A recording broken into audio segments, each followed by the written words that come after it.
This is Devopriya and আজকে যেহেতু আমার অফিস ছুটি তো আমি এই দুপুরবেলার দিকে কিছু রিলস দেখছিলাম। কাল সরস্বতী পুজো গেছে, তো রিলস মানে আমাদের সেই পুরনো স্কুল জীবনের কিছু ইয়ে নিয়ে রিলস দেখছিলাম, স্কুল টাইমটা। তো রিলসটা দেখে জানি না আমার মানে এমনিতেও আমি প্রচণ্ড সেন্সিটিভ। আমার পুরনো দিনের কথা মনে পড়ে গেল, আমার স্কুল ডেজের কথা। আমি 90s বলবো না, 2000-এর পরে আমার 2000-এর মানে 2012-13 এরকম হবে, মানে আমার হাই স্কুলের দিনের কথা কিছু মনে পড়ে গেল। তো রিলগুলো দেখছিলাম, আমি এতটাই মানে সেন্সিটিভ হয়ে গেছি, just I was literally crying. মানে আমি লেপের তলায় মুড়ে আমার চোখে জল পড়ছিল, দেখতে পাচ্ছেন আমার চোখ এখনও ফুলে রয়েছে। সো লাস্টে আমি আর কন্ট্রোল করতে পারিনি, মানে আমি হাউমাউ করে কেঁদে দিয়েছি। সো কিছু মেমোরিজ মনে পড়ছিল স্কুল জীবনে। আমার সব থেকে একটা কষ্ট কী আছে, স্কুলে না আমি ঠিক করে আনন্দ করতে পারিনি। মানে ইন মাই স্কুল ডেজ আমি স্কুলে খুব অ্যাবসেন্ট থাকতাম। জানি না, কিছু হয়তো কিছু ফিজিক্যাল কন্ডিশনস ছিল, শরীর খারাপ যেত বা ফ্রেন্ড বানাতে পারতাম না একটা, যাই হোক অ্যাংজাইটি, একটা সোশ্যাল ডিপ্রেশন টাইপের হোয়াট এভার ইটস কল্ড ছিল।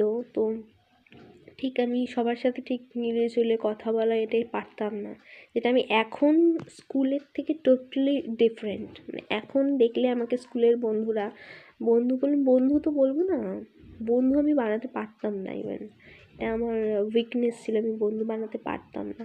এখন আমি যতটা পাল্টে গেছি, তখন আমি কমপ্লিটলি ডিফারেন্ট ছিলাম। মানে স্কুলের বন্ধুরা কেউ দেখলে আমাকে চিনতে পারে না, যে এটা তুই কী করে হয়ে গেলি। তো সেটাই স্কুলের কথা, পুরনো ইয়ের কথা মনে পড়ছিল। অনেক ফ্রেন্ড ছিল আমার, অনেক পিছনে লাগতো, অনেক লেগ পুল করতো, বাট আমি এতটাই শান্ত থাকতাম, আমি জাস্ট কোনো জবাব দিতাম না। সবাই প্রচণ্ড লেগ পুল করতো, র্যাগিং করতো লিটারালি। সো কিছু রিলস আর দেখবেন, যখন যেটা মনে পড়ে ইনস্টাগ্রামও ঠিক ফিডে সেগুলোই আসে রিলগুলো। আমি রিলগুলো দেখছিলাম, সো প্রচণ্ড মনে পড়ছিল আমার কিছু ফ্রেন্ডের কথা। বা আফসোস, সবার এখন বিয়ে হয়ে গেছে, সবাই নিজের নিজের জীবনে ব্যস্ত। আমিও এখন ওয়ার্কিং, দেখা হয় না। তো আমি হচ্ছে ব্যারাকপুরে থাকি, আমি মর্মথা গার্লসের ছাত্রী। সো আমি টাইমে দেখছিলাম, ওরা এখনকার বাচ্চারা দেখুন, জেন-জি বলুন কি হোয়াট এভার জেনারেশন, এইসব বুঝি না আমি। এখন যাই হচ্ছে, যে কোনো মেমোরিজ ক্যাপচার করে নিচ্ছে ফোনে, ভিডিওস, স্কুলের লাস্ট ডে হোক, ফার্স্ট ডে হোক, হোয়াট এভার। বাট আমাদের সময় এত ফেসবুক, ইনস্টা এইসব ছিল না। আমাদের কোনো মেমোরি আমাদের মানে ভিডিও করা নেই বা কিছু করা নেই। সেই জন্য যদি আজকে থাকতো যে ইনস্টা, ফেসবুক, যদি তা আমাদের সময় এতটা রমরমা থাকতো, তাহলে হয়তো আমরাও দেখতে পারতাম স্কুল জীবনের কিছু স্মৃতিগুলো।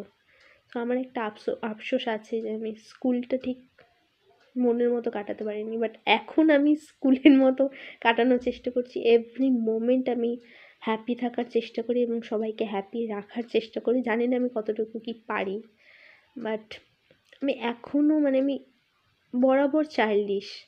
মানে আমার আগে আগে ছিলাম না, বরাবর বলাটা ভুল হবে। মানে রিসেন্ট কিছু বছর ধরে আমি মানে আমার अंदर का बचपन खिल उठा बोलता है ना, ऐसा ही कुछ, মানে ভেতরের বাচপানাটা এখনও রয়ে গেছে।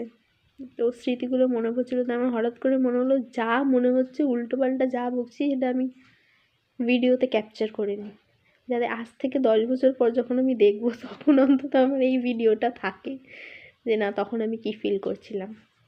সো কিছু বন্ধুদের কথা আমার ভীষণ মনে পড়ছিল, যারা আমার প্রচণ্ড পিছনে লাগতো, আমি দেখতে পারতাম না তাদেরকে, মানে আমার এত রাগ উঠতো। বাট তারপরে এতগুলো দিন কেটে গেছে, এখনও আমি কিন্তু তাদের ভুলতে পারিনি। সো আমার একটা ফ্রেন্ড আছে, তাকে আমি বলতে পারছি না, বাট আমার ভীষণ ভীষণ মনে পড়ছে। আমি বললাম না, মানে মানে আমি হাউমাউ করে কাঁদছিলাম। মা বলছে, তুই কাঁদছিস কেন? এতে কাঁদার কি আছে, সবারই ছোটোবেলা চলে যায়। সবাই অবাক হবে আমার এটা দেখে, স্বাভাবিক। বাট কী করবো, আমি একটু সেন্সিটিভ, তো আমার ভীষণ কষ্ট হচ্ছিল আমার পুরনো দিনের কথা মনে পড়ে। যদি আমাদের স্কুলে রিইউনিয়ন হতো তো আমি অবশ্যই যেতাম। হয়েছিল বোধহয়, আমি জানতে পারিনি, অতটা সোশ্যাল আমি নই যেহেতু, অত কারোর সাথে অত যোগাযোগও আমার তেমন নেই। দু একটা ফ্রেন্ড আছে, যোগাযোগ আছে। ইভেন আমি মানে এতটাই আমার সোশ্যাল অ্যাংজাইটি ছিল, আমি কারোর সাথে নিজের থেকে কথা বলতে পারতাম না বা বলতাম না, তখন পারতাম না বলুন। এখন যতটা আমি সোশ্যাল হয়েছি, কাজের জগতে বেরিয়ে, অফিসে বেরিয়ে এতটা লোকের সঙ্গে কথা বলা, কীভাবে কথা বলতে হবে, এখন যতটা শিখেছি তখন একদমই আমি জানতাম না। তো তেমন কারোর সাথে কথা বলে না। সবাই হয়তো ভাবে যে একটু অহংকারী, কেন কথা বলে না।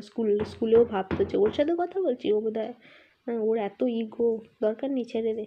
কিন্তু আমার যে ভেতরে কী চলতো সেটাই আমিই জানি। বাট না, আমার কোনো ইগো নেই, ইগো বা অহংকার কিছু নেই, আমার কিছু নেই যাতে আমার অহংকার থাকবে। সো আমার আজকে রিলগুলো দেখে মনে পড়ছিল, তো সরস্বতী পুজো কালকে গেল, সেই দিনগুলো স্কুলে আমি অ্যাবসেন্টই থাকতাম। রেগুলার স্কুল আমার ছিল না, যেহেতু আমার কোনো বন্ধু ছিল না, আমাকে কেউ বুঝতো না। তো বন্ধু না থাকলে আর যাওয়ার ইচ্ছাটা থাকে না, যাওয়া তো এই বন্ধুদের জন্যই। এতগুলো বছর পরে আমার ভীষণ মনে পড়ছে তাদের কথা।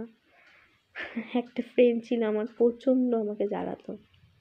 এখন তো বিয়ে করে সে একদম সংসারী হয়ে গেছে, তাকে তো খুঁজে খুঁজে পাওয়া যায় না। যাই হোক, খুব মনে পড়ছিলো, তাকে তো ডিরেক্টলি বলতে পারি না। ভাবলাম আজকে ভিডিওই বানিয়ে রাখি, যা হোক একটা ভিডিও বানিয়ে রাখি, যাতে 10 বছর পরে আমি দেখতে পারি, যদি বেঁচে থাকি। তখন বয়স হয়ে যাবে, সবাই যে যার ইয়েতে চলে যাব, সবার বিয়ে হয়ে যাবে, সবাই যে যার সংসারে ডুবে থাকবে। তাই মনে পড়ছিল, তাই ভাবলাম রিলটা বানিয়ে দিই।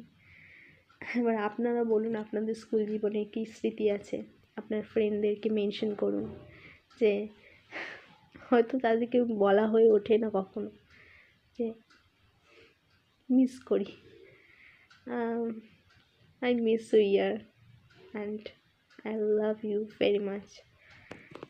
বলা হয়ে ওঠে না, তাদেরকে বলে দিন। আর যারা বাচ্চারা এখনকার জেনারেশনে স্কুলে পড়ছো, তাদেরকে আমি একটাই কথা বলবো, this is the bestest time ever you are having right now. কারণ মেমোরি বানানোর জন্য school life is the best. আমার সময় আমি বুঝতে পারিনি, এখন আমি বুঝতে পারছি যে স্কুল জীবনটা কী ছিল। তো তোমরা ভীষণ আনন্দ করো, প্রত্যেকটা মোমেন্টে বাঁচো, এভরি মোমেন্ট এনজয় করো। একটা মুহূর্তের আনন্দ হলেও তো এটাকে ছাড়বে না, একদম ফিল করে নেবে। ঝগড়া হবে, বন্ধুদের সঙ্গে মারপিট হবে, কথা বলা বন্ধ থাকবে, যাই থাকুক, আফটার অল তো তোমারই বন্ধু। আমি আমার ফ্রেন্ডকেও বলতে চাই, আমি নাম মেনশন করছি না, আমার অনেক ফ্রেন্ড আছে, আমার একদম ছোটোবেলার এক বন্ধু আছে, তার বিয়ে হয়ে গেছে দিল্লিতে, বাট তার সাথে আমি নিজেই কোনো যোগাযোগ রাখিনি। এটা আমার ভুল, আমার সোশ্যাল অ্যাংজাইটি বললাম, আমি ইন্ট্রোভার্ট, প্রচণ্ড ইন্ট্রোভার্ট ছিলাম, বাট এখন আমি হাইলি এক্সট্রোভার্ট, আমাকে দেখে জাস্ট কেউ চিনতে পারবে না। সো আমি মাকে বলছিলাম, মা আমারও খুব মনে পড়ছে স্কুলের কথা, আমি আমি কেঁদে ফেলেছি। আমি একটু যেন কষ্ট হলে আমি বের করে দিই, চেপে রাখতে পারি না। সো মাকে বলছিলাম, মা বলছে আবার এরকম করে নাকি, আমাদেরও তো স্কুল গেছে, আমাদেরও তো ছোটোবেলা গেছে, আমাদেরও তো মনে পড়ে, তার জন্য কি আমরা কাঁদি? কী করব, আমার কান্না পাচ্ছে। তাই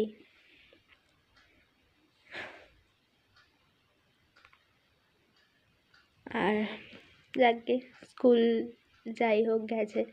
এখন আমি আমার মানে আমার অফিসেও আমাদের যে কলিগস আছে, এত ভালো ওরা, ওরাও আমার ফ্রেন্ড, আমার থেকে বড়, আমার থেকে ছোট, যদিও ফ্রেন্ডশিপের কোনো এজ হয় না, তাদেরকে আমি কখনোই হারাতে দেবো না। তো চেষ্টা করি তাদের সাথে যতটা আনন্দে থাকা যায়, মানে অফিস না, ওটা স্কুলই আমাদের, আমরা যতটা আনন্দ ওখানে করি, আমি স্কুলে অতটা আনন্দ কোনো দিনও করিনি। সো আমি তাদেরকে বলতে চাই, যদি তারা এই ভিডিওটা দেখে, so I love you very much. তোমরা সবাই ভীষণ ভীষণ ভালো থেকো এবং জীবনে এগিয়ে যাও। হয়তো একদিন সবাই যে যার আলাদা লাইফের আলাদা ডিরেকশনে চলে যাবে, কেউ অন্য জব পেয়ে চলে যাবে, কেউ বা বিয়ে করে চলে যাবে। সবাই একদিন না একদিন আমরা বিচ্ছেদ আমাদের ঘটবেই, একসাথে তো সারা জীবন থাকবো না। আমি চাইবো যে যেখানেই আছে যেন ভীষণ ভীষণ ভালো থাকে, আর মাঝে মধ্যে একটু যেন মনে করে, এটা আমি চাইবো, যে একেবারে যেন ভুলে না যায়। সো ভুলে যেও না, মনে রেখো, আর তোমরাও আমার মনে সব সময় থাকবে। যদিও আজকে ফ্রেন্ডশিপ ডে নয়, কিন্তু আমি মনে করি সঠিক ফ্রেন্ড পাশে থাকলে everyday friendship day, everyday mother's day, everyday father's day, whatever day you want to celebrate, today is the day, there is no tomorrow. So ভালো থাকবে, বন্ধুদের নিয়ে ভালো থাকো। কালকে সরস্বতী পুজো গেছে, নিশ্চয়ই সবাই বন্ধুদের নিয়ে, ছোটোবেলার ক্রাশ হোক, লাভার হোক, যাই হোক, সবাইকে নিয়ে ভীষণ ঘুরেছো, অনেক অনেক অনেক আনন্দ করেছো। আসছে বছরও তোমরা এভাবেই আনন্দ করো এবং ভালো থাকো। আমি জাস্ট র্যান্ডামলি ভিডিওটা বানালাম, দেখতেই পাচ্ছে না আমার অবস্থা, আমি মানে এতটা এতটা সেন্সিটিভ হয়ে গেছিলাম ইনস্টাগ্রামের ফিডগুলো দেখে। সো কী বলবো, আমার কিছু বলার নেই, কী বলবো বুঝতে পারছি না। যাই হোক, সবাই ভালো থাকুন এবং বন্ধুদেরকে কখনো ছাড়বেন না, যত বয়স হয়ে যাক, যাতে 90 বছর বয়সে গিয়েও আপনারা যখন চুল পাকা হয়ে যাবে তখন একে অপরের হাতটা ধরে থাকবে, কারণ বন্ধুত্ব ছাড়া জীবন কোনোদিনও হয় না। মা বাবা ভাই বোন বন্ধু জীবনে প্রত্যেকটা মানুষের আলাদা আলাদা অবদান এবং প্রত্যেকেরই দরকার আছে। সো গুড বাই, ভালো থাকবে সবাই, বাই বাই।